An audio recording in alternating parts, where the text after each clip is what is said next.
I was miserable in my life. I didn't like waking up. I ain't have no purpose. I ain't know what I was supposed to be doing. On October 8th, 1985, I walked in a comedy club for the first time. Signed up for the following week. The following week, a girl took me down there. She said, you got to go to comedy club. You the funniest person I've ever met. I never even heard of comedy clubs. I'm 27. I walked in the comedy club. I signed up for the following week. I'm gonna sit here and learn. I knew I was funny, I just didn't know what to do with it. They had 10 acts go up.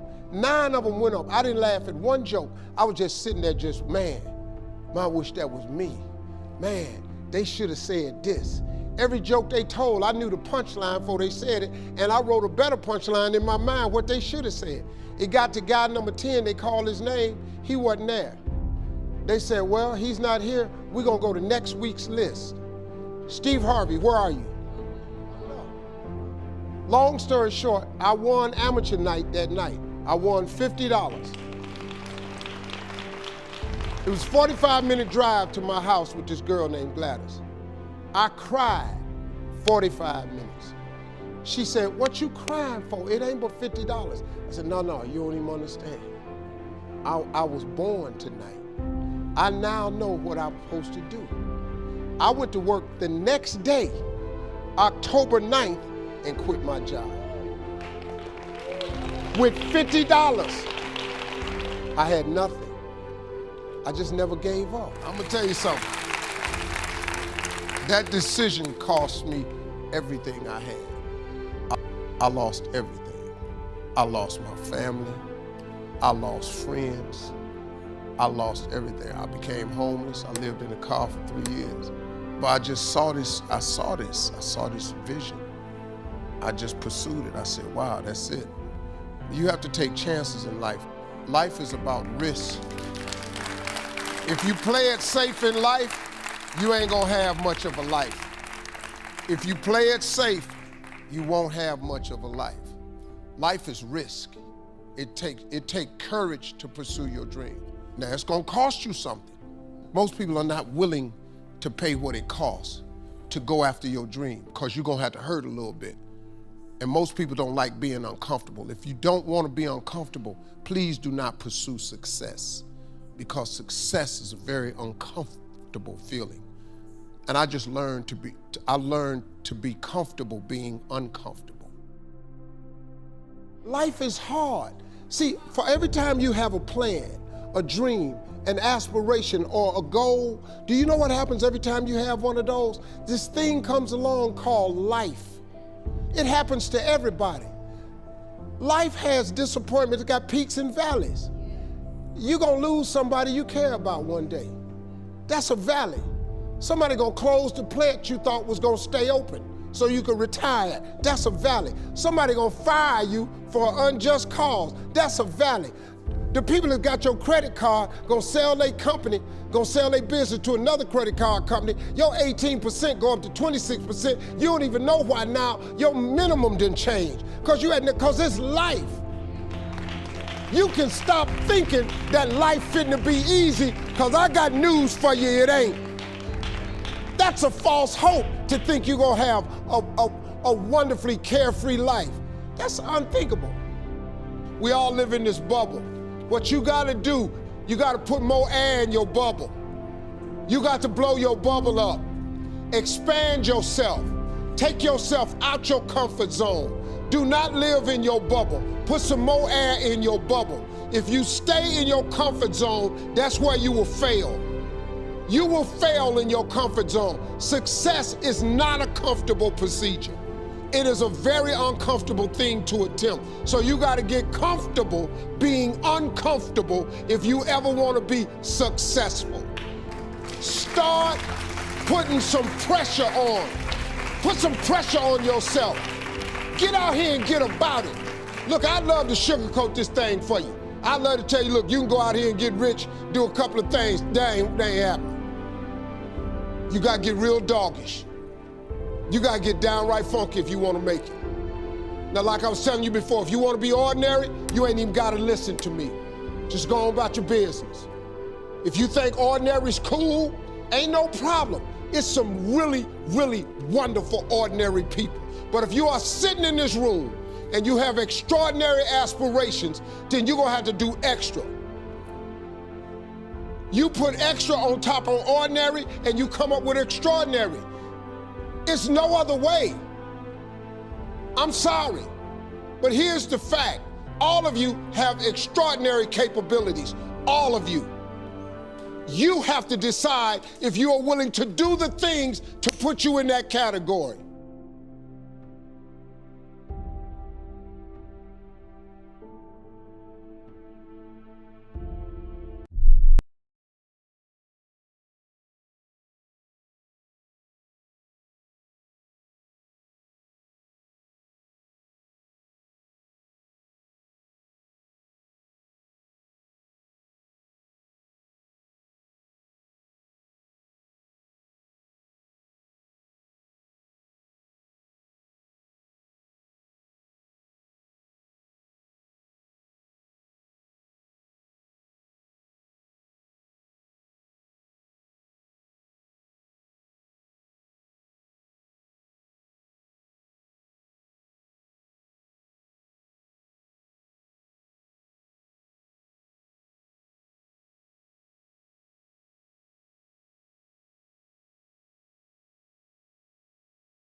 You just get into the excellent habit and keep going of dialoguing better with you.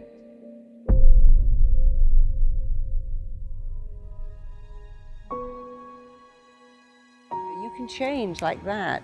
Can you change in 21 days? You can change in 21 seconds if you know how. In fact, you can change twice every day, first in the way you think and the second in the way you act. You know, your life can change immediately when you change your dialogue. There are many people who've told you that. You know, I just stopped saying that. So we all get a choice. Oh, I'm such an idiot, I forgot, I got that wrong. But then even when you get something wrong, what did you learn? You know, a person who never made a mistake, never made anything, your mistakes teach you. So even when you make a mistake, think, well, I learned something. I learned I'll never do that again. You know, occasionally when I'm traveling, I go, okay, we've forgotten our chargers. Let's always keep them in our travel bag. Let's always keep them there. When you make a mistake, it usually enhances your education if you learn from it.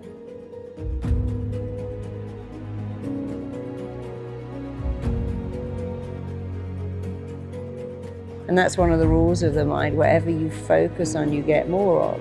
And you can't be in two lanes, so pick a better lane, go into that better lane, keep telling yourself better things, think better thoughts. And whatever is the missing bit, the emptiness, the needs you didn't get met, take some time and think about what they are, and think about what you wanted here, and then tell yourself those words. I can do it. I've got this. I'm good at this. Because amazingly, there is nothing that will raise your self-esteem like praise, but your own praise is better. So if you said to me, oh, you can speak on stage, you can do that. I go, yeah, but you're just saying that. But if I say it, my mind believes that everything I tell it must be true, whether it's good or bad, helpful or very hurtful.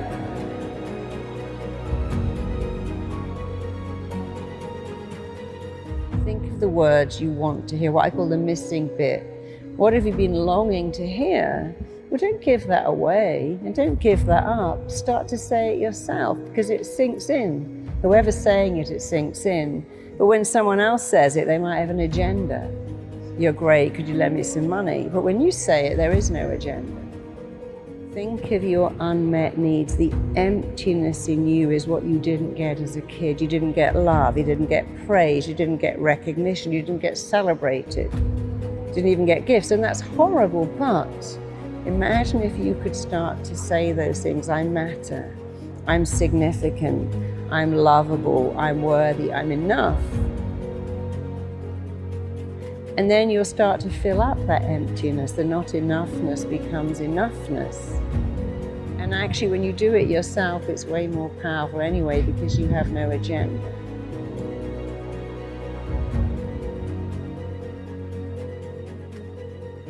It all starts with a thought. But changing your thoughts is easy, it's free, can be instant. And so I really like to simplify what makes humans tick, because what's the point of making it complicated? How does that help anyone who says, well, I'm messed up and so hard to change and people can't change? It's like, well, that's not correct. Who taught you that? From the minute you're born, you're changing. Oh, you know, it's long and arduous to recover. No, it isn't. Some people recover like that. You could be one of the ones that changes your thoughts, changes your feelings, changes your actions after all. And if you could look in your body and see the inflammation, the stress hormones, the cortisol you create from thinking negative thoughts, you would never do it again.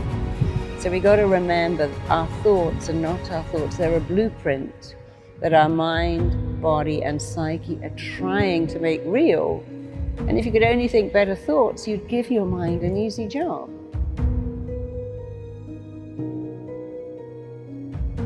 Your lovability's got nothing to do with the numbers on the scales or the numbers in your clothing label or the numbers on your birth certificate or the number of your followers.